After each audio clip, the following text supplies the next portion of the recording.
Welcome to the AA Podcast, our little corner of the web where we are not afraid to discuss tough questions like, when did nutrition, health, movement, and stress management become alternative medicine?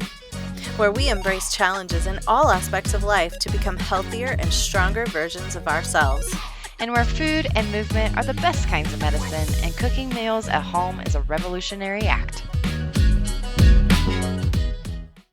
Hello, and welcome back to another episode of the AA Podcast. This is Ashley Olson. And I'm Andrea Crane. We're excited once again to have you back on another episode. And as always, we are going to start off this episode with our weekly Bible verse. And mine is coming from Psalm 4:8, which says, "In peace I will lie down and sleep. For you alone, Lord, make me dwell in safety." And mine is coming from Luke 11:13 today. I have told you these things so that in me you may have peace. In this world you will have trouble, but take heart. I have overcome the world. Well, Andrea, this one has been a long time coming. I just hang on. I'm sorry. I don't mean to hijack, but let me tell you, I have been trying to get this guy on since the second that I met him. So this has truly been a long time coming, and I didn't even know that he was writing a book at the time. So that's this is awesome. just so fortuitous. Well, before you give too much away, we I are know. so excited to be joined by Josh Wageman. Is that how we say it? It's Wageman, isn't it? You know, it should be Wageman. I just say Wageman just because, wait a second, what's that E for? It's kind of it's the English language. We just throw different things in anytime. There you go. Okay, well, I should have asked that before we started. Wageman? I've just always called you Josh. Yeah, that works. No, that's okay. Right. Well, Josh is a lipid specialist with a passion for unraveling the complexities of cholesterol and cardiovascular health, which was very easy for me to say, with doctorates in physical therapy and a PhD focusing on lipid disturbances in Alzheimer disease. Josh has dedicated years to understanding the science behind cholesterol, lipids, and their role in preventing heart attacks, strokes, and dementia. His upcoming book, The Home Security System and the Lipid Neighborhood, Un-Complicating Cholesterol and Cardiovascular Disease, releasing February 18th, cuts through the myths and noise surrounding cholesterol to provide clear, actionable insights. Josh believes in helping people add life to their years and is here to share his expertise with us. So, welcome, Josh. Hey, thank you so much for having me. I am super excited to be here. And before I get too excited, because I will get very excited, I have to start with my caveat that all of the opinions and the statements are my own and do not represent the medical strategies or opinions of Amgen. I am very blessed to be employed by Amgen, the biotech company, as a medical science liaison. But all the things that we're going to talk about today are just my own, and it will be a super good time. So just had to get it out of the way, and now we're safe, and now everything is great. This is a safe space now. That's awesome. right. That's right. We've declared it safe. Yes. So Josh and I met in his work capacity and my work capacity, and he is truly the lipid daddy. Like that's your new moniker, by the way. You are now the lipid daddy. This guy forgot more about lipids than most of us will ever know, and so I would just invite you all. I've read this book, and it is a wild ride and a great read, and definitely I can say his wordsmithery is unparalleled, and I think you all, especially in our audience, will quite enjoy it. So yeah, without further ado, we'll jump into some questions that we've have burning for Josh. Yeah. Well, Josh, why don't you give a little background on how you even got to this point? Where did you start in your education interest of all things lipids, and then what brought you to this point? Yeah, it's actually super funny. I wish I had a really good humanitarian reason for getting into lipids, like have some uncle that had elevated lipoprotein little a and had a premature cardiovascular event. Now I've dedicated my life to helping people not have the same fate, something like that. That's How not many how it happened, times? Okay. actually. So I am a voracious reader. I love reading, and I had a patient cancel about 6 years ago, and I pulled up an article, and it had just this obnoxiously condescending title, like "Basics of Lipoprotein," something like that. And I've always kind of fancied myself as a biochemistry nerd, and I'm like, okay, how hard can this be, right? Lipids, come on, you know. And I read this article, and I barely understood any of it, and it made me really mad. And so I was like, "Well, that's unacceptable."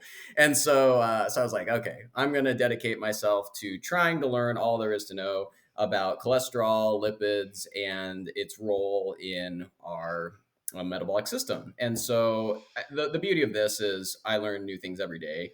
You're never going to know all there is to know about anything, let alone lipids. And my first doctorate was in physical therapy, and my PhD studying lipid disturbances in Alzheimer's disease, as you mentioned, and I also went to PA school. In there, in between, school's an expensive habit, so my Mm. wife has encouraged me Amen, to brother. find other hobbies Mhm. like writing a book now. Apparently, anyway, Which so is yeah, right. But anyway, but at the same time, orthopedics is great. Motion is lotion, movement is medicine. Mhm. Whatever catchphrase you want to use. But at the same time, the function of the latissimus dorsi hasn't really changed since Adam.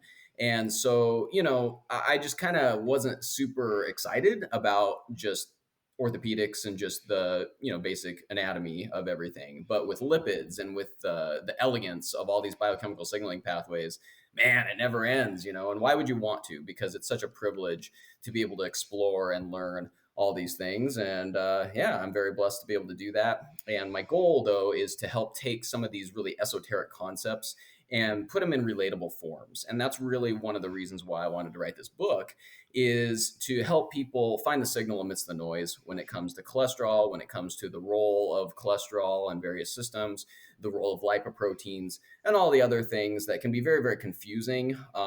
And just to paint it in a relatable way that people can understand so that you cannot have heart attack, strokes, and dementia.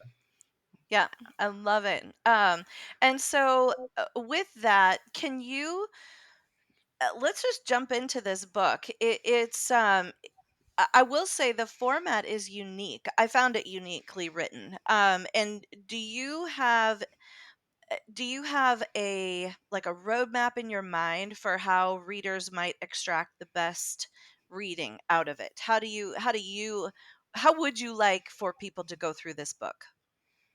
Yeah, and I mean, shocker, it's unique since if Right. anybody has a doctorate in physical therapy and a PhD studying lipid disturbances and Alzheimer's, and is a physician assistant and a clinical lipid specialist, I would like to meet that person. And because it's just ridiculous, right? This my unique background, and so I think that the way that it's written, being unique, probably isn't too much of a surprise. Yeah. And when unique is a nice euphemism for weird too. So thank you. I'll take it. You're welcome. But I wanted to tell a story too, because really Mhm. stories are interesting. I mean, anybody can pick up a textbook, and there's maybe 12 or 13 people worldwide, myself included, that enjoys reading Mhm. the Journal of Clinical Lipidology or Therapeutic Lipidology. Great, those Right. those are things that Right. a few of us enjoy, but not many people do, right? And so Mhm. I wanted to write it in a way that tells a story. I wanted it to be something that you could read cover to cover and enjoy Mhm. it and enjoy the story. But I also wanted it to be a resource for clinicians and non clinicians alike, where you could go, oh, yeah, just check out, chapter 5 if you want to. In the lipid neighborhood section, if you want to talk about Mhm. the exogenous pathway of Yeah. lipids or the reverse cholesterol transport mediated, both indirectly and directly, and it's those things like that. And so anyway, Mhm. so I think that it can stand alone. You can just read it cover to cover, or if I'm talking to somebody about something and I'm like, oh yeah, well, if you want to pick up this book, you can go to Mhm. page whatever and find it there. Right.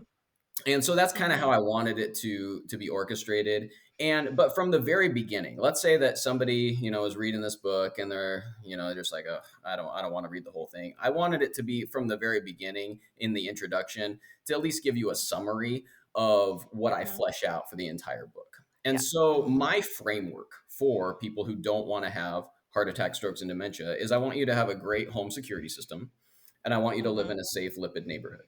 So your home security Mhm. system has four basic pillars: normal blood Mhm. sugar, okay? Pillar two, normal Yeah. blood pressure. Pillar three, keep inflammation low. And number four, don't smoke or do drugs. Drugs are bad. I think Mhm. they still Mhm. teach the kids that. Anyway, so those I'm are your pretty four sure. pillars of your home security Mhm. system. Okay, those are axioms. People aren't saying, "Oh yeah, boy, I wish I was, had worse blood pressure, or I should do more drugs." I mean, it's never too late Right. to start, Right. but we don't do those things ideally. And so Mhm. those are the axioms. So normal blood sugar, normal blood pressure, keep inflammation low, and don't smoke or do drugs. But then Mhm. your lipid neighborhood, that's your cholesterol panel. Okay.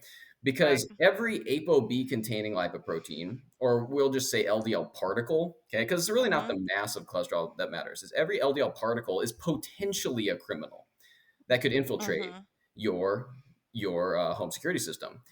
Mhm. And And the, I yeah, just want to clarify for our listeners. So when you are going through your cholesterol panel, it, the LDL and some folks kind of divide this into HDL good, LDL bad, although that's much too simplistic, which you will discover after reading this book. But you can kind of think of it like hero and loser, right? So hero has been touted as the good cholesterol, the H, and then the LDL loser, the bad cholesterol. So when you want to think about these potential criminals, this is the LDL, or what has historically been called the bad cholesterol in your profile. So, yes, please yeah, proceed. yeah, and good and bad cholesterol, as we'll talk about more, is kind of an Mhm. erroneous statement because it's the Mhm. same cholesterol molecule. It's just a matter of where it's at and where it's going. Exactly. And Mhm. so every LDL particle could be a criminal that could Mhm. infiltrate your endothelium, and we don't want that. Okay, we don't want you to be invaded. Okay, and then the LP little a particles, which are a unique particle, I call those the felons. If you pick the wrong parents with those, because it's Mhm. genetically determined, and particle for particle, they're about 6.5 times as atherogenic or have as much potential to get in your artery wall as your run of the Mhm. mill LDL particle. Okay. And so Mhm. then, I talk more about that, and we can talk more specifically about LP little a as well. But Mhm. the thing is, okay, we can test your home security system, right? We can check measures of your blood sugar, check your blood pressure and your inflammatory markers, and just ask if you're doing drugs, and you shouldn't do those, so we Mhm. can test those. But then your lipid neighborhood, we can get your basic cholesterol panel, and we should be checking for also LP little a, which is a separate test. But people don't live on paper, do they? And Right. so one of my catchphrases is, got plaque, get a CAC, which is a Mhm. coronary artery calcium score. Okay. This is Mhm. the colonoscopy of the heart without the nasty pregame show. You lay down, Mhm. and a low dose CT, which has the same amount of radiation as a mammogram, so virtually nothing, Mhm. tells you, hey, do you have calcified plaque in your coronaries, or do you not? Basically, have you Mhm. been broken into? Okay, it might look like on paper you're living in a rough neighborhood, okay, a rough inner city neighborhood, but have you been broken into? Because calcified plaque in your coronaries is a late finding in the process. And so it's Mhm. a really, really great test that says, hey, what do we need to do about this? Okay. And if you have a score above 0 on this CAC, this coronary artery calcium score, well, that's a problem. So do you want to keep living in the same neighborhood that you got broken into, or do we want to move you to a nice, safe, gated community where there's fewer criminals? We have the option to do that, and there are many ways Mhm. to achieve that. And so, but that's the basic framework, and then we spend a lot of time talking about the purpose of these things. And what I try to do with all of the things I discuss is root it in biochemistry. Okay, because the Mhm. good Lord hath ordained that, Right. and then our data that we see from various clinical trials of all these things, as far as dietary manipulations, as far as drug trials, and all these things, we can make Mhm. sense of that if we understand how it's supposed to work, but what could go wrong in the context of this home security system and lipid neighborhood framework. Mhm. So, Mhm. caveat question here. How, so I go to my doctor, I get my panels drawn. They come back and they're like, "Oh my gosh, you're not looking so hot." And I say to them, "Well, can I get a CAC?" How likelihood what's the likelihood of my primary care provider or whoever's doing wherever I'm in the lineup, um how probable is that? that they're gonna kinda, like, scoff at me and be like, "Oh, you don't need that." Yeah, Um yeah, that's a good question. And so now there are limitations to a CAC, right? The younger you are, the Mhm, less useful it is. Now, when somebody is, under the age of 40, could you get a CAC? Well, you can. You can always get one. But even if you have a score of 0, that person might, I don't feel super great about that person, particularly if they have diabetes or if they are smoking or if they have really high Lp(a) or if their family history is really, really gnarly. Picking the right parents is a big part of this charade. And so, you can get one, and a non-zero score in a young person still says, oh boy, we better do something about this. Because people with a score above 0 that are age 32 to 46 from a consortium called Cardia are 5 times more likely to have a premature event. So a non-zero score is still significant, but a score of 0 doesn't make you feel super great, especially if it looks like you're living in downtown Detroit on your cholesterol panel. Now, once you reach age 40, I mean, man, it becomes a really, really good test as far as, hey, do we need to focus on your lipid neighborhood here, or do we continue to focus on your home security system, get our act together, and then we can feel better about what's going on as far as your risk of having cardiovascular events from that standpoint. mhm, And that is due to plaque stabilization and calcification after the age of 40 mhm, It's and ability to show up on the scan. Yeah, so calcified plaque is a late finding in the process. It means that you've mhm, broken into, but there's been like basically a scab, so there's been a Mhm. healing process. And calcified plaque itself is less likely to rupture than a soft Mhm. plaque. Now, a Right. CAC can't pick up soft plaque.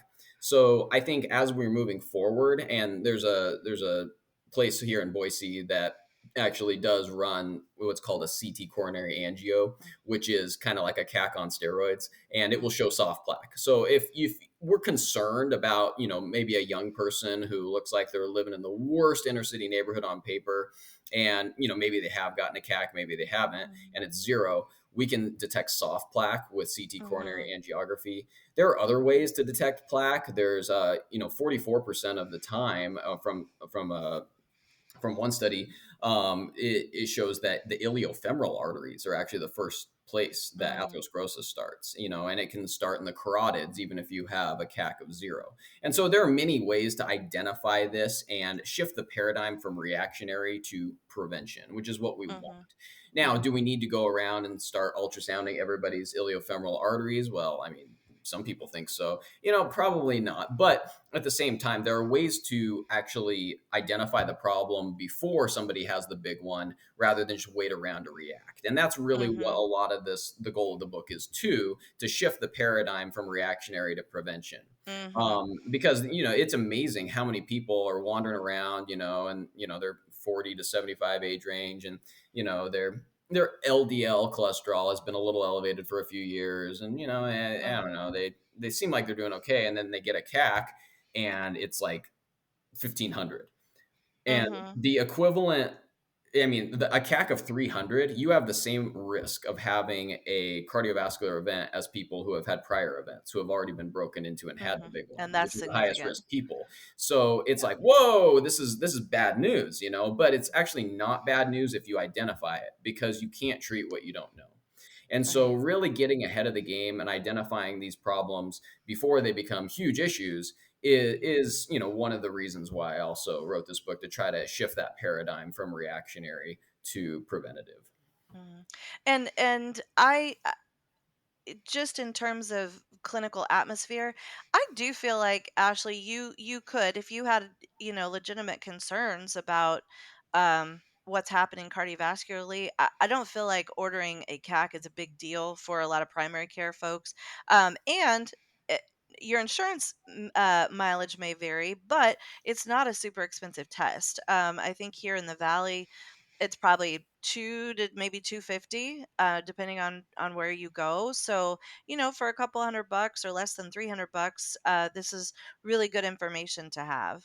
Yeah, and it's one of those things where, and it's $200 is pretty expensive, although it's way worth it, right? And so compared to Mhm. what it should be, like there's a lot of places Well, across the yeah. country that there's Yeah. $75, and that's about how it should be. Not But at the surprising. same time, a test that's so high yield, especially in that 40 and up Mhm. range, I treat it like a colonoscopy because, depending on your family history, depending on risk factors, you get your first colonoscopy at maybe 45, maybe sooner. And but if you have a polyp, does the surgeon go, well, let's wait around till you get colon cancer and then we'll do something about it? No, they Yeah. take it out and then you check back in Yeah. 3 to 5 years or however long, when it's been discovered there's a polyp in your colon. Well, the same thing. If you Mhm. starting at age 40, and this is kind of across the board my approach, you fire up a zero, and you go get a CAC, get your baseline CAC, fire up a zero, cool, check back in 5 years, and Mhm. then hey, if you have a score above zero, well, then we have options on what to do about that to get you living in a safer gated community instead of the one that got you broken into. Mhm. Yeah. Mhm. So you've mentioned several times, and you talked about it in the being in the four pillars. Um, people are probably thinking like, this is a cholesterol book. Why are we talking about blood sugar?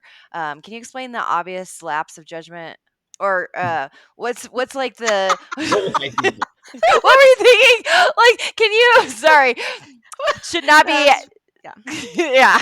My sarcastic question. Sorry. No, no, Yeah, totally. what was your lapse of judgment on this one, Oh please? man, yeah, where did I go off the rails? So, it's one of those things where people get very tribal about these topics. Mhm. And there are people who say that, oh, LDL cholesterol is the only thing that matters, and we should drive everybody's LDL cholesterol to virtually zero, and a popular thing to say is we want you to have physiologic LDL cholesterol levels, which would be about 22 to 44, because you're born with levels about like that. Although by age a couple months, your LDL cholesterol is closer 70 to 80.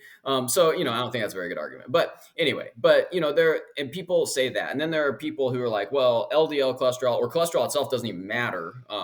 It's metabolic health, which would be not being insulin resistant and maintaining parameters of glucose metabolism that are ideal. And the reality is, hey, let's look at both things, because if I had to pick one thing not to be, it would be insulin resistant, quite frankly. And I've chosen not to be. Control your insulin, control your life is one of my mantras. And, I value metabolic health as far as parameters of glucose metabolism very, very highly.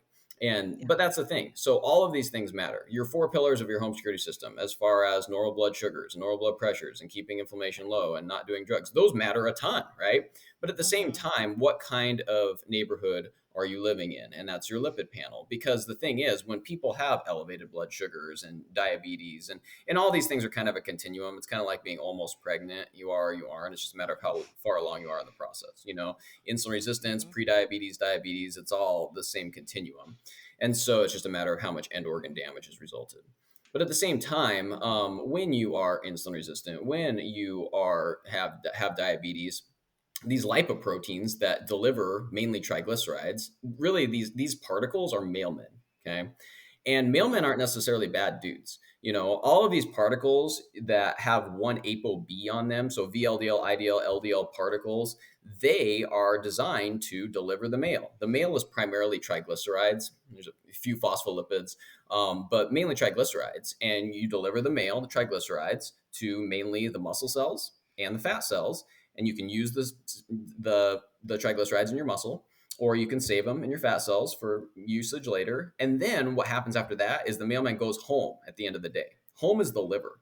And so, really, what's supposed to happen is, hey, mailman goes out, delivers the mail, goes home at the end of the day. The purpose of these Mhm. particles is not to give you heart disease, it's to deliver the mail and go home, and then we're all happy.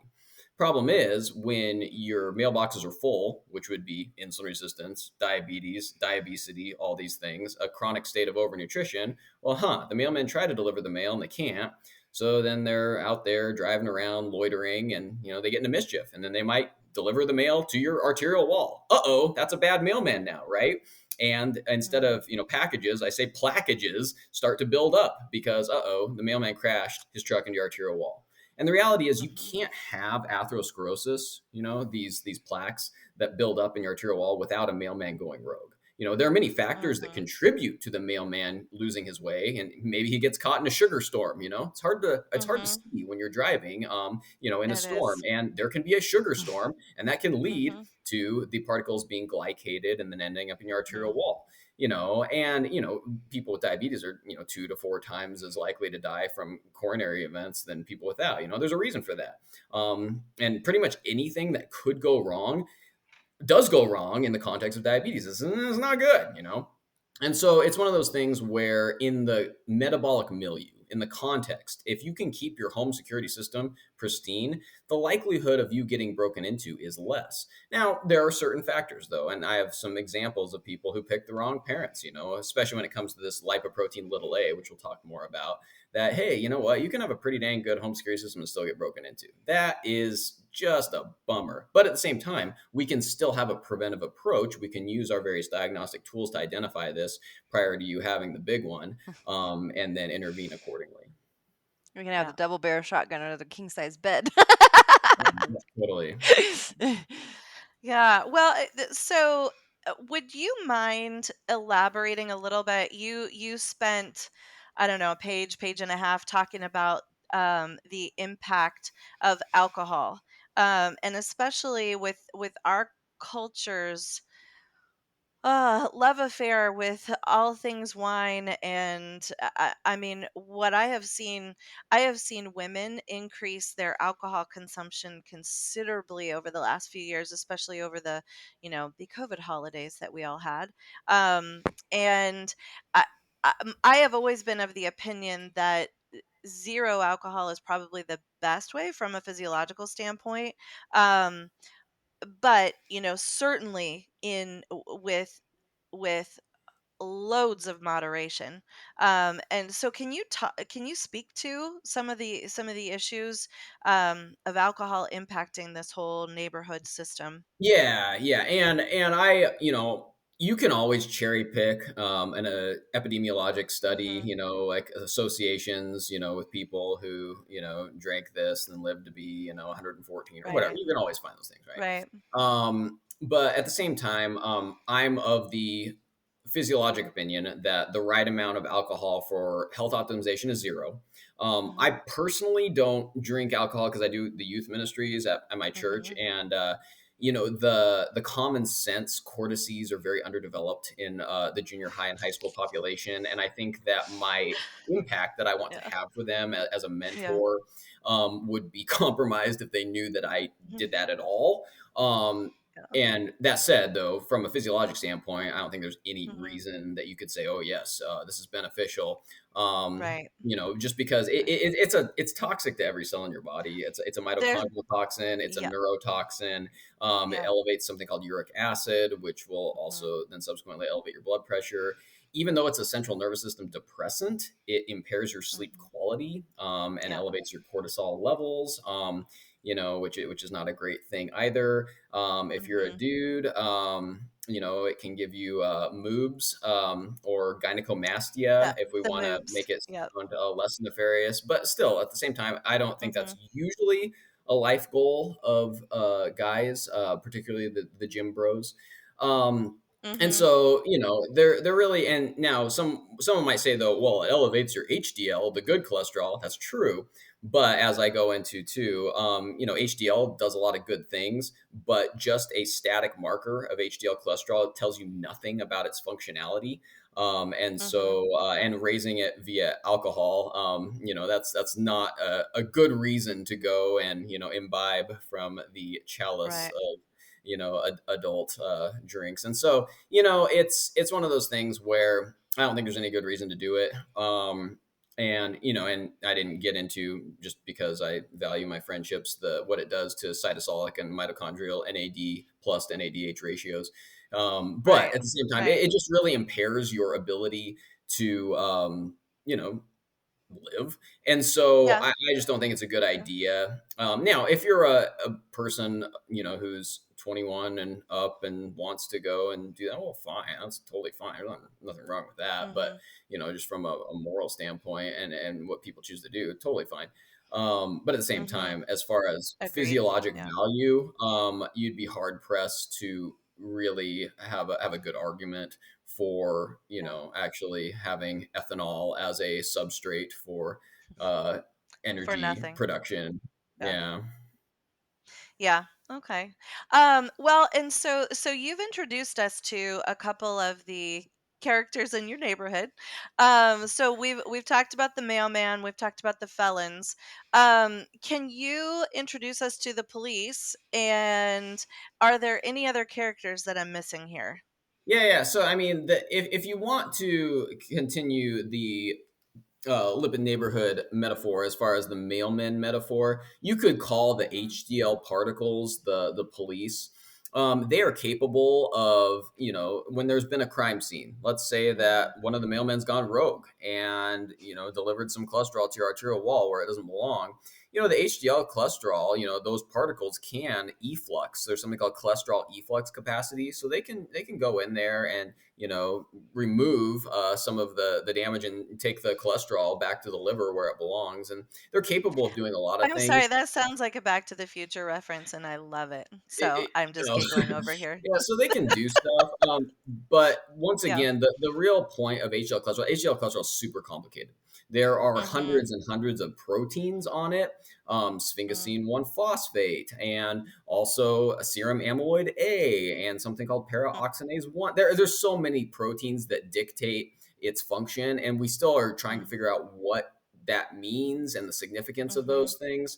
We're a ways off still, and it's humbling. Lipids are Yeah. very complicated. And so just looking at, oh, your HDL cholesterol is this on paper, it Mhm. doesn't tell you whether it's doing what it's supposed to, whether you have a good Right. police force or if your police force is corrupt. In fact, certain people, if somebody has an HDL cholesterol of like 110, I get pretty nervous about that person. And Mhm. this is like, let's rule out that they're, drinking a 24 pack a night, but Mm, right. once we've Right. ruled that out, and I ask about, I had one patient who her HDL cholesterol was like 115, and Mm. she's like, well, I'm good, my ratio is good, and my good cholesterol is high, and I'm like, oof. And I ask her about her family history. She's like, oh yeah, my brother had a cardiovascular event, and my dad had a stroke, Mm. and that person, she Mhm. had a really high CAC score. And the thing Mm. is, when HDL cholesterol levels are high, Mhm. sometimes it's dysfunctional HDL cholesterol. So it's just not Yeah. doing what it's supposed to. That's problematic. And so it's one of those things where Mhm. relying on HDL cholesterol as a marker of invincibility because it's high, my Mhm. good cholesterol is high. That's not Right. the case. Now, Yeah. what I'll say though is low HDL cholesterol. So is low HDL cholesterol associated with cardiovascular events? It absolutely is. But the reason why HDL cholesterol gets low is typically because people chronically have high triglycerides. Okay.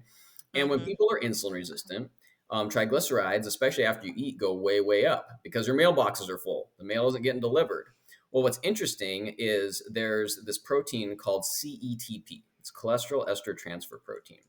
And when you have a lot of triglycerides around, there's a lot of CETP activity. Now, CETP basically transfers the cholesterol from the HDL particle to the VLDL or LDL particle, and then it takes the triglycerides from that other Mm. particle.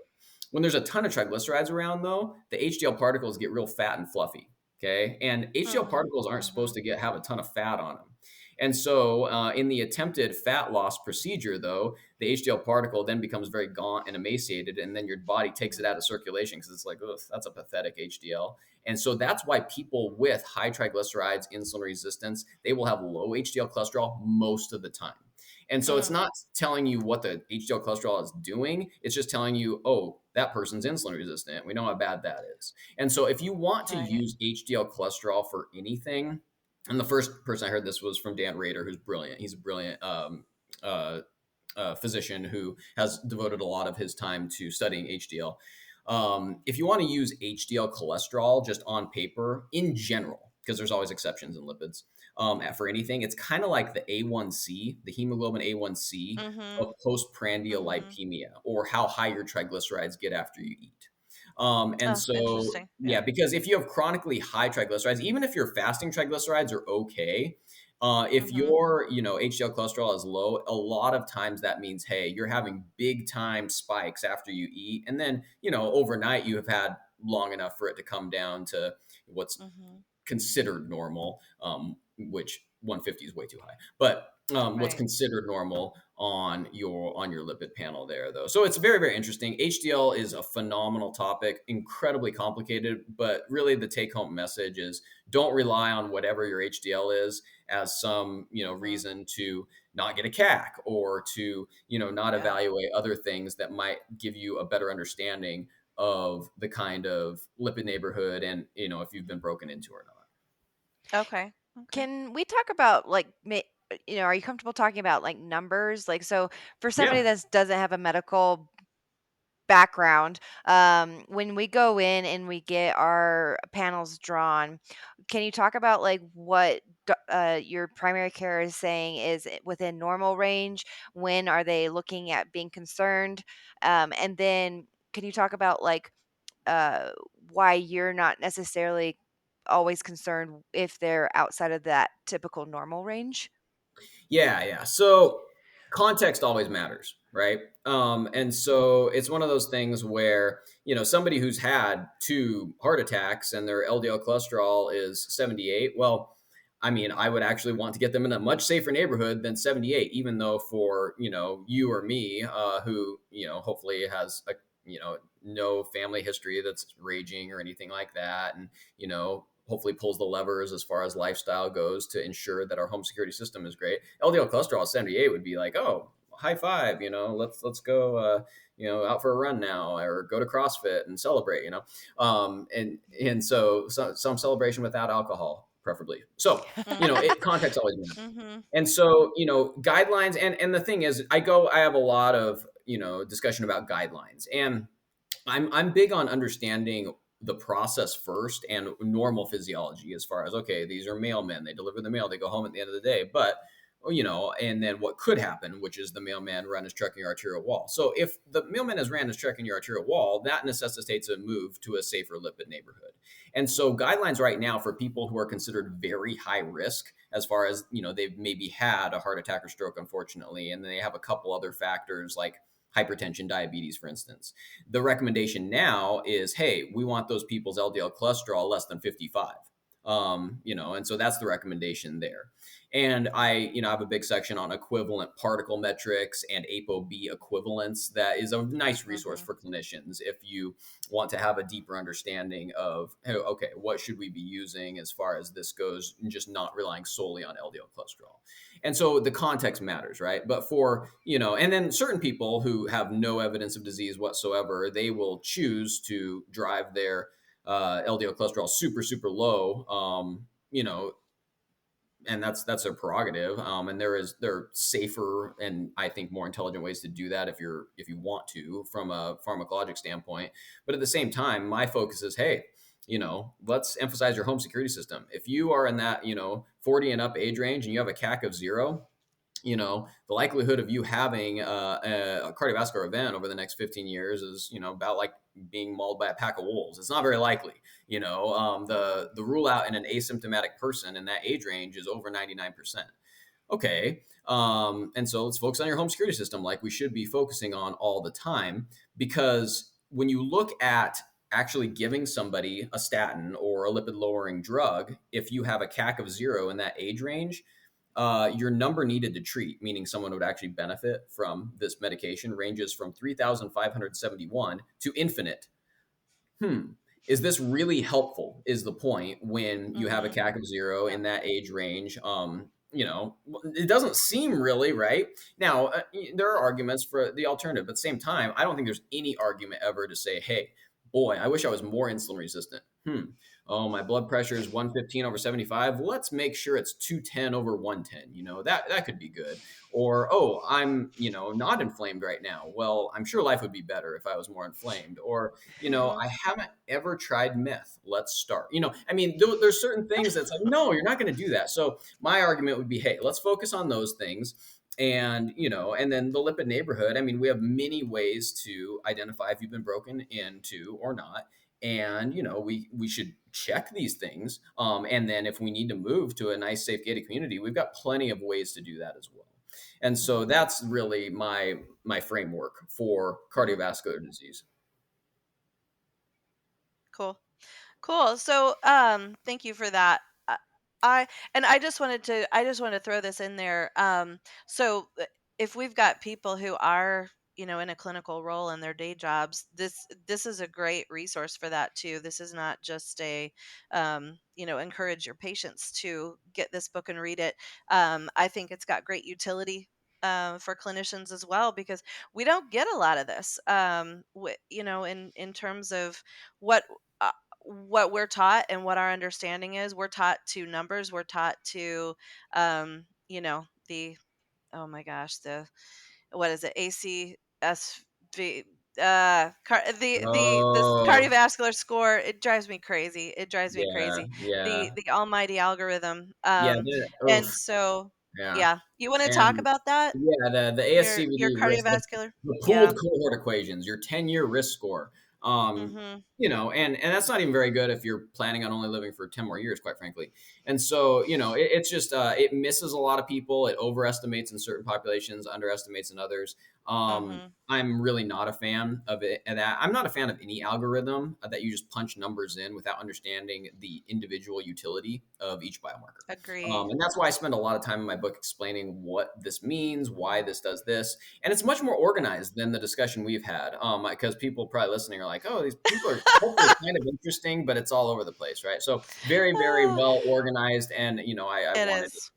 to Yeah. actually be helpful rather than just be like, "Wow, that guy was sounded like he knew some stuff," and if you saw my shoes, you'd be like, "Oh, those are cool shoes." And his hair, he has a lot of spiky hair. But other than that, you want to walk away actually having learned something that's useful Mhm. rather than just having your mind swirling. But anyway, Yeah. so the 10-year Yeah. risk calculator, I'm not a big fan of those. Yeah. And I'll give you a story. So one of my friends, and this guy, super fit guy, I helped him qualify for Boston Mhm. Marathon. And he wasn't an excessive endurance athlete, because there's a few people out here listening that'll be like, hey, people who do ultras, they tend to have early and accelerated calcification in their coronary Mhm. arteries. He wasn't that guy. So, but he's a super fit guy, not insulin resistant by any advanced metric, even perfect blood pressure. He had measured what's called hs-CRP, which is a measure of systemic inflammation, and it was like zero point 0.2, virtually undetectable. And yeah, and his LDL cholesterol was like maybe like 110, something around there, mildly elevated, right? Mhm. Um, and his 10-year risk calculator was 2.3%. And so, his Nothing. doctor's Mhm. like, hey, hey, nice job. Keep doing what you're doing. We'll see you back next year, because really what most physicians get taught in school is LDL bad, HDL good, everybody take a statin. And, that's why we need Zofran, because that makes me nauseous. And so, anyway, but, Mhm. he's just relying on the 10-year risk calculator. Well, Mhm. I'm his buddy and we're running, and I'm super obnoxious because I never shut up when I am running with people. And so some people just prefer not to run with me anymore, but he is gracious. And so, I'm talking, about, I don't know, probably some lipid signaling pathway, at 5 a.m. And he starts telling me about his family history. And his family history is really bad. And I'm like, dang, man. Mhm. You really ought to get a CAC, and, get your lipoprotein little a, the felon, to see if you have felons in your neighborhood.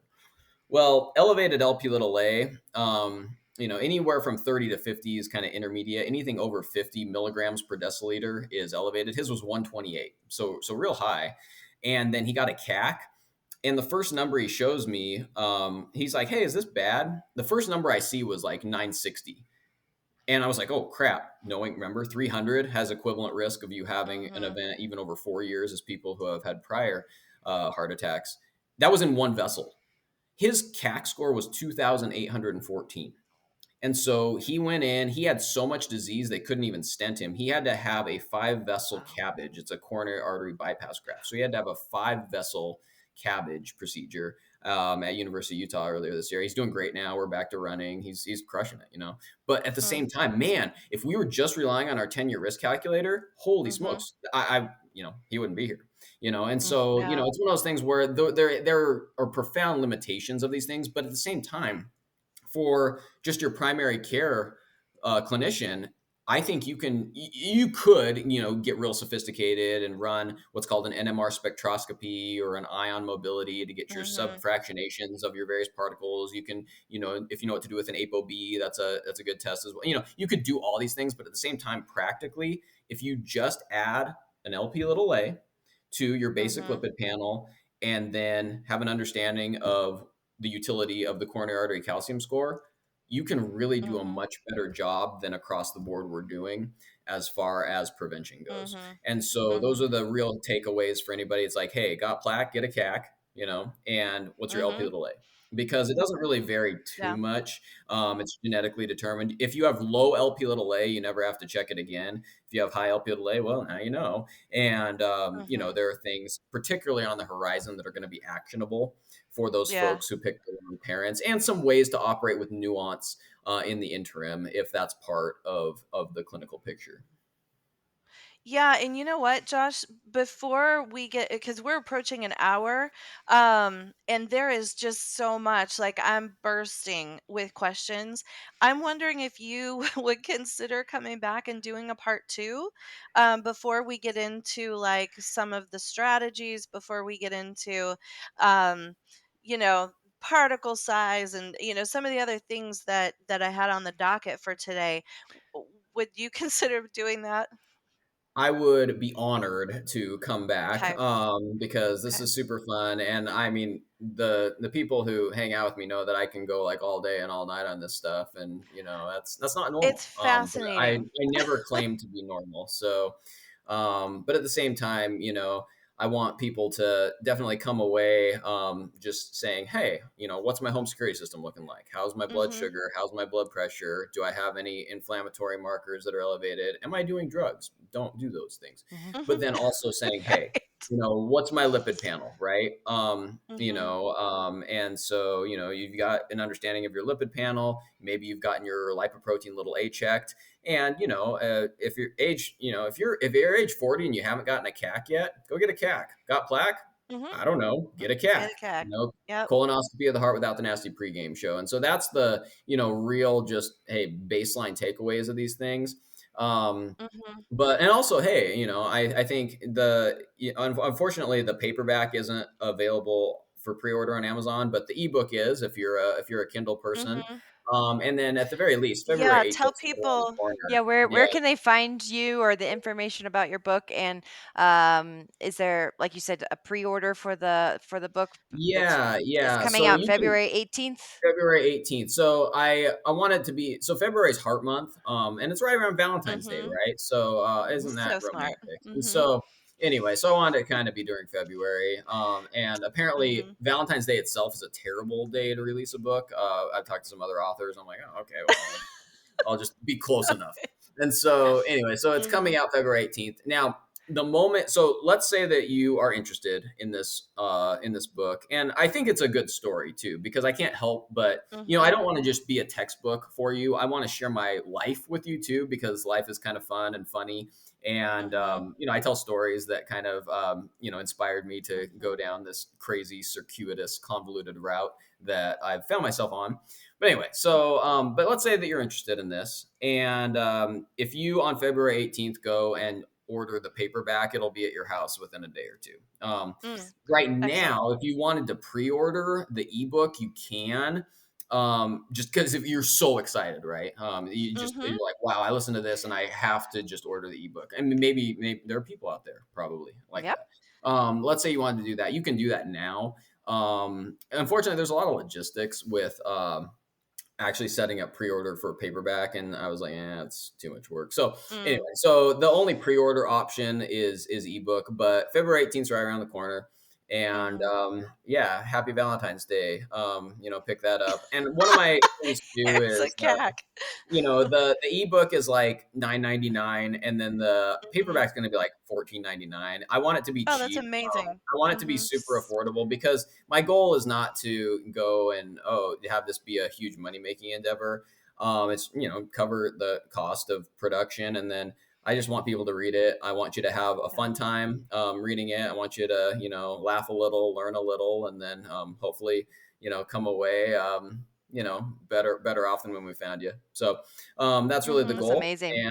And you can, if you want to find some real deep dives into lipid topics, I'm pretty active on X, formerly known as Twitter, at Josh Hmm. J. Wageman, we'll just say, because it looks like it. Sorry about that. If you are that person, you want to follow me there, that's totally cool. Mhm. And you'll be like, wow, these guys talk about some strange stuff on here, and Mhm. that's what you'll find if you follow me on X. But yeah, I'd love to come back and do this again with you guys. Mhm. Yeah, And you have a lot of things. I've picked your brain about a lot of different topics, and so there's, gracious plenty in terms of fodder to cover another episode. So because we yeah, I think definitely want to that'd be get into awesome. the whole uh how cholesterol and like with dementia, that whole Mhm. connection. So we have Yeah. so much more to get into, and we really appreciate your time Mhm. today. And we'll continue this episode with another episode very soon. But Josh, thank you so much for coming on, Yeah, and we really appreciate it. we'll get rolling on getting you set up for the next the follow up episode. Thank you so much. Version All 2. right, All right. Thanks and take bye. care, Josh. Bye.